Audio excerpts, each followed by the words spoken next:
Welcome to this special online audio accompaniment to the world premiere of Infamous by April de Angelis, directed by Michael Oakley, which is on at the Jermyn Street Theatre, an intimate studio venue of 74 seats near Piccadilly in the West End of London, on until the 7th of October 2023, with performances Monday to Saturday at 7:30 p.m. and matinees on Tuesday and Saturday at 3 p.m. The performance lasts for 2 hours, including an interval. This audio accompaniment includes information on the play, summary, characters, sets, props and costume, plus theatre and access information. We also hear from the writer and director about the inspiration for the play and some of the visual elements, and the cast talk about and describe their characters. This online audio accompaniment is written and presented by myself, Tim Calvert, of Calvert Creative Concepts for the Jermyn Street Theatre. A summary of Infamous. Emma Hamilton is the name on everyone's lips. Her attitude to the latest dance craze sweeping Europe, inspiring a generation of artists from Romany to Gothe. But Emma doesn't want to be somebody's muse. She wants to be the somebody. With rumours of Nelson's imminent arrival swirling around Naples, Emma knows exactly which pose to strike to catch his attention and leave her mark on history, or so she thinks.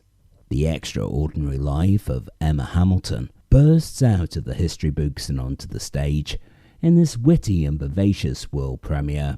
April de Angelis reunites with director Michael Oakley to set the record straight on one of the most famous figures in Georgian society.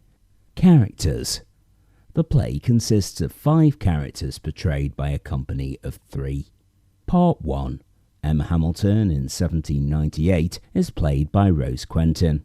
She is slim, glamorous and in her mid-20s, with long dark brown hair at the back and on one side that comes down to the waist. She wears a shimmering white dress with delicate crinkled elbow-length sleeves and a striking silver necklace. She's confident and often reckless. Mrs. Cadogan, Emma's mother, is played by Caroline Quentin. She wears a floor-length black dress with a white undershirt. At the start of the play, she wears a large black overcoat with a hood and wears a white bonnet with 2 white straps that comes down to her waist. A black ribbon runs around the bonnet and there's a black bow on top of it. She is wise and engaging. Vincenzo, played by Riyad Ricci, is a young Italian manservant in his early 20s. He wears beige trousers, a beige waistcoat, and a white shirt with long billowing sleeves and a white frilly necktie. He is charismatic and flirtatious.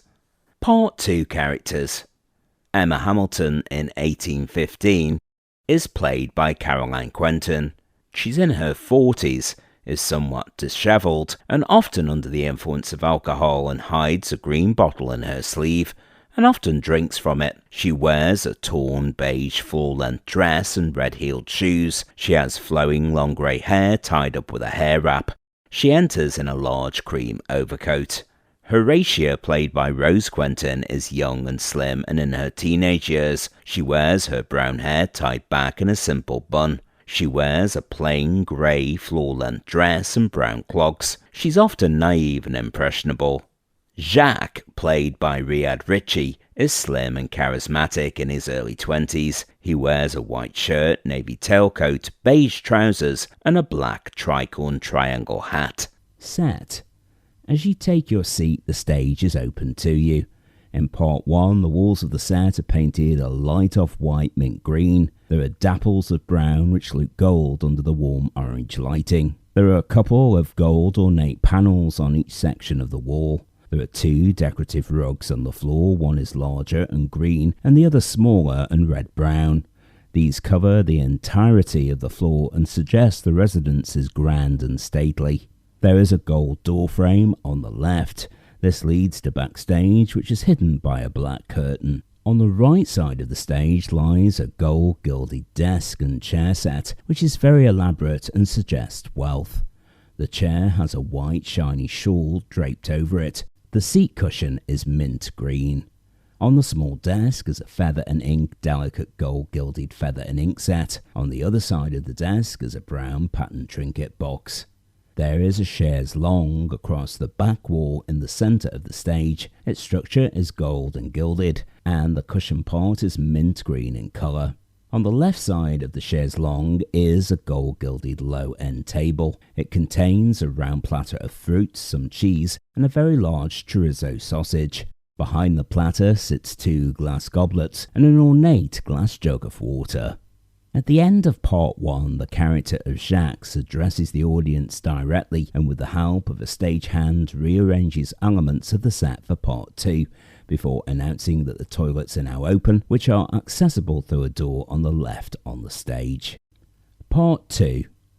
Shutters have been opened on the walls to reveal a brown-grey barn-like wooden panel that looks rustic. Now all the mint green walls from before are hidden. The walls now look like barn walls. There is a doorway now to the right of the stage. There is no longer a doorway on the left-hand side. The rugs have been rolled back to reveal a stony-looking grey floor. The chaise longue has been covered up with a white sheet and a brown tattered blanket. It is now to the left as you look at the stage where the desk was. There is a brown rustic stool with a brown bucket on top and a brown bucket next to it. There is furniture to the left draped in a white sheet. There is another piece of furniture on the left as you look at the stage, which is also covered in a white sheet. In part 2, in the first scene, Horatia is sitting on a stool next to a bucket scrubbing on a cream petticoat. She often sits on the floor on the right. There is a single bunk bed that Emma often sits or lies on. She conceals a dark green bottle from Horatia and secretly drinks from it.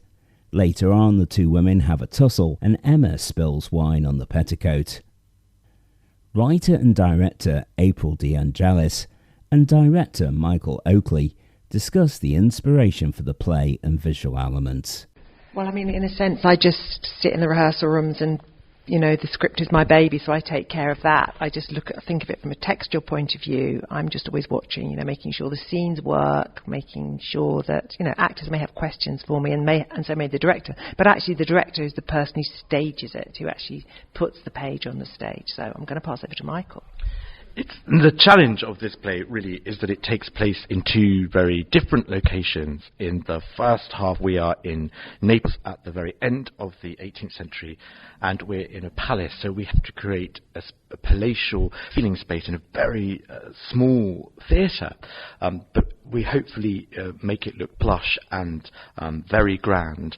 And in the second half we are about 15 years later and we are in a barn in Calais, which is a completely different feel to it. It's much darker, it's dirtier, it's dingier. So the 2 worlds of the play are very much contrasting, and we've done everything in this production to make those contrasts really apparent. Cast members talk about and describe their characters. Hello, my name is Caroline Quentin and I am playing 2 characters in Infamous. I play Mrs. Cadogan, who is Emma Hamilton's mother, and then I also, in the second act, play Emma. So I play a woman from the Wirral in Cheshire in the first half, and she is called Mary Cadogan, and we meet her when she has arrived back from travelling throughout warring Europe. And I walk on stage, and despite the fact the play is set in Naples in midsummer, I am wearing a big, thick, heavy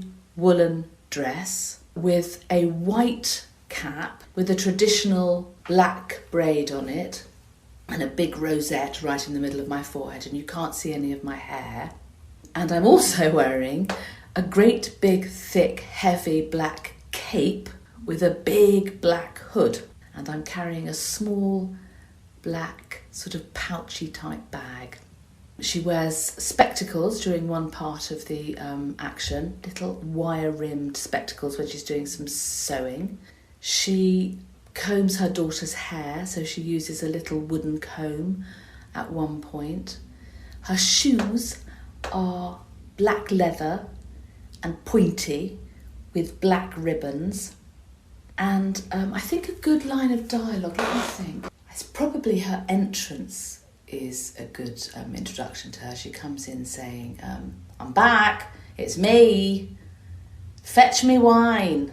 What a journey. Second character I play in Infamous is Emma Hamilton herself, but in her latter years. She is very much a shadow of her former self. We meet her and it's very obvious that she's taken to the drink, and she is wearing rags and her hair is grey and long, and I have a wig for this second part of the play, and it's a sort of almost waist length grey and black wig, very unkempt. At this point Emma is probably about 50, maybe late 40s. There's very little left of her finery when we meet her in the first half as a young woman. She has jewellery and diamonds and beautiful things, and there is no sparkle left in her life at all. One of my favourite lines of Emma in the second half, the character Emma I play, she says, I was very beautiful. I've forgotten the number of portraits I sat for. Hi, my name is Rose. I'm an actor in the play, and I play in Act 1 Emma Hamilton. We first meet Emma. She's coming on stage and she's writing a letter to Nelson because he's just won the Battle of the Nile and is coming to the port in Naples. So she's in this beautiful, in the Palazzo Caesar in Naples, and she comes in. She has waist-length, long, dark, curly hair, middle parting tendrils, sort of like a Grecian woman. She has very flushed, beautiful skin. She's got gold anchor earrings on that she had made for Nelson. She's obsessed with Nelson. A beautiful sort of necklace. She's wearing bracelets, lots of sparkly rings. She loves her jewellery. She is wearing a empire waist white dress. She's got a very womanly figure. She loves showing that off. She's in her mid-20s. She's a young woman. She comes on with a pen and paper, but it's a quill, obviously. She uses a mirror. She has a diamond bracelet that she gets asked to be put on by her mother, Mrs. Cadogan. As lines she would say in the play, so she says, "We're going home, I'll be fated. The woman that loved Nelson back to life. I couldn't have done more, no one could. I'll be famous." And I play in Act 2 Horatia Nelson. So we first meet Horatia and she is scrubbing away at a petticoat which has seen better days. Very young woman, little girl really, and she has a middle parting, a very sort of Puritan bun. There's sort of bits of her hair coming down. She's got dirt on her face. She's got no makeup on. She looks very tired. She's very hungry. Her face is sort of sunken. She's quite pale. She wears a grey, quite heavy dress. There's sort of a rounder neckline. It looks quite loose on her. The dress is quite big because she has not eaten in a while. A very important clog that she wears because Emma, her mother, has sold the shoes. So she walks sort of with a hunched posture. She feels quite sorry for herself, but she sort of has this notion in her head that she should be, and as we go along the act she becomes a bit more confident as she sort of has enough of Emma. A line Horatio will say, "I'm not going to go out there and be humiliated like singing for my supper. I am not like you. I do not want to become like you. My father was Lord Horatio Nelson, and you, from what I can make out, are the pushy daughter of a Cheshire blacksmith who whored her way to the top." Hello, my name is Riyad Ritchie, and in the first half of the play, I'll be playing the role of Vincenzo Giovanni. Vincenzo is an Italian young man from Naples who works as Emma Hamilton's personal footman. Vincenzo is passionate, poetic, and flamboyant. His movement is light and bouncy. Vincenzo glides across the stage like clouds across the sky. Vincenzo wears a lavish gold and white uniform with neutral stockings and breeches and a frilly coif at the front. Here's what Vincenzo sounds like. Abbiate pietà di me, ma vi supplico. So in the second half, I'll be playing Jacques Fournier. He is also a young man, but he is French. He's a French man who lives in a small town in Calais. He is the mayor's son. Jacques is a charming, graceful man who enjoys the company of others. His movement is more grounded and direct, and much more subtle compared to Vincenzo. He is distinguished by his rustic and earthy coloured clothing. Most noticeable is his black dress coat with a high collar and a black trench tricorn to match. This is what Jacques sounds like. Enchanté, mademoiselle. Je m'appelle Jacques Fournier. Theatre and access information for the Jermyn Street Theatre. The Jermyn Street Theatre is situated on 16B Jermyn Street, London, SW1Y 6ST, off Lower Regent Street, which is a few minutes' walk from Piccadilly Tube Station. The venue is a small, intimate performance space with 74 seats. There is no step-free access. As you enter the venue, a staircase leads directly into a small auditorium made up of red seats in the centre and on the right-hand side. The box office and bar is situated at the bottom of the stairs. A neon white sign spells out McLeod's and Miller's minibar. Toilets, including disabled, are accessible via the door on the stage with a projected sign above. Please note they are only available for use before, during the interval and after the show. Access and booking information can be found by visiting the website, which is jermynstreettheatre.co.uk, or by calling 020 7287 2875. The next play will be Owners by Carol Churchill, that runs from the 12th of October until the 11th of November 2023. An audio introduction to the play will be available after the 17th of October via a link on the website. This audio accompaniment was written, presented and produced by myself, Tim Calvert, of Calvert Creative Concepts for those visually impaired. Thanks for listening. For further information about audio description, you can visit audiodescription.co.uk.